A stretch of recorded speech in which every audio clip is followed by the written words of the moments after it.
आज बिल्कुल इलेक्शन की जो है वो गहमा गहमी जो है वो अपने अरूज पर है। आज हम मौजूद हैं हल्का पीपी 211 पे और मेरे साथ यहाँ पर मौजूद है शेख मोहम्मद अली। उनसे बात करते हैं। मुझे आप बताइएगा कि आपने 25 साल जो है वो मुस्लिम लीग नून को दिए हैं, तो अचानक से ये पार्टी तब्दील करना। मैं आपसे ये अर्ज़ करना चाहता हूँ कि हमने 25 साल क्या उससे भी बड़ा, मेरे वाले साहब 85 में सबसे पहले यहाँ से चेयरमैन बल्दिया थे। उन्होंने सबसे पहले नून लीग की सबसे जो भी इनके यहाँ पर यूनिट बनाए मेरे वाले साहब ने बनाए थे। हम हमेशा नून लीग से, लेकिन वहाँ उम्मीद पे कोई भी अंधेरा ही अंधेरा है। आप बता दें कि हमारे शहर के लिए क्या किया, कि हमारे लिए क्या किया उन्होंने, जो यहाँ से जो थे। अब वो तब्दीली चाहते हैं लोग, अब नए चेहरे देखना चाहते हैं। नून सर हमेशा से ही मुस्लिम लीग नून का गढ़ रहा है, तो इस मरतबा आप जो है वो आज़ाद हैसियत से इलेक्शन लड़ रहे हैं, तो क्या देख रहे हैं गढ़ मुस्लिम लीग का? ये तो जी 8 फरवरी को ही पता चलेगा इंशाल्लाह। मेरे अल्लाह करम करेगा कि जब वोट निकलेंगे कि नून लीग के कितने निकलते हैं, या मेरे जो मैं बड़े बोल तो नहीं, ये तो मेरे रब्बुल इज़्ज़त को पता है। और इंशाल्लाह मैं बड़ा पुरुमीद हूँ कि जो ये पहले लोग थे उनके जो 10-10 साल हैं, मैंने भी रहे, उन आपके सामने ही आपका शहर है क्या हाल हुआ है, खंडरात बना हुआ है, कोई सड़कें नहीं, कोई डेवलपमेंट नहीं है। इसकी सब नज़र आ जाएगा सामने आपको। सर जीतने के बाद क्या लायामल अख्तियार किए? शेख मोहम्मद अली जिंदाबाद, शेख मोहम्मद अली जिंदाबाद, राजगुरु जिंदाबाद, ठप्पे व ठप्पा, ठप्पे व ठप्पा, ठप्पे व ठप्पा।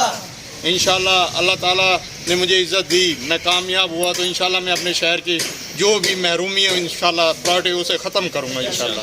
सर कामयाब होने के बाद किस पार्टी में आप शमूलियत इख्तियार करेंगे?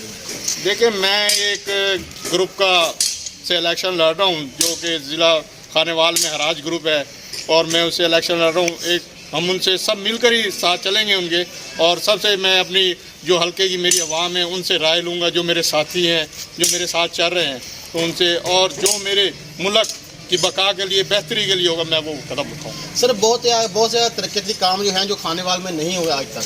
खानेवाल शहर आज भी बहुत सारी चीज़ों से महरूम है, इस हवाले से सर क्या कहेंगे? सबसे पहले तो हमारे जो एजुकेशन है कि यहाँ पर ये डिस्ट्रिक्ट खानेवाल, मेरे वालिद साहब ही चेयरमैन बल्दिया थे उस वक्त, ये ज़िला बना 85 में ये जो भी, तो उस वक्त से ले गए यहाँ पर कोई डेवलपमेंट या कोई भी ऐसा वो नहीं कि यूनिवर्सिटी हो, कोई भी अच्छा कॉलेज नहीं है एजुकेशन के लिए। यहाँ से लैक ऑफ एजुकेशन बहुत ज़्यादा है। तो हम क्या वजह है कि ये जो लोग हैं जो नून लीग के यहाँ पर गासिब बैठे हुए हैं, उन्होंने कभी हमारे बच्चों का नहीं सोचा कि उन्हें एजुकेशन दी जाए, वो तरक्की करें, कोई जॉब दी जाए, हेल्थ ले लें। हेल्थ का भी यही हाल है। आप डिस्ट्रिक्ट हॉस्पिटल में जाएं, वहाँ से कितने वहाँ से मरीज़ पड़े, कोई पुरसाने हाल नहीं है। सर गुज़श्ता रोज़ मरियम नवाज जो है वो खानेवाल आई, जलसा भी आम किया उन्होंने, तो कितने लोग थे सर? वो आपको भी पता है, मुझे भी पता है कि वो लोग कहाँ से बुलाए गए। लोधरा डिस्ट्रिक्ट, ब्याडी डिस्ट्रिक्ट, मुल्तान डिस्ट्रिक्ट से आए, खानेवाल सिटी से कोई लोग नहीं था। उसकी सबसे बड़ी दलील है वो आप भी जानते हैं। आज बिल्कुल इनका यही कहना है कि मैं कामयाब होकर जो है वो हल्के की आवाम के लिए है बेहतरीन जो है वो काम करूँगा।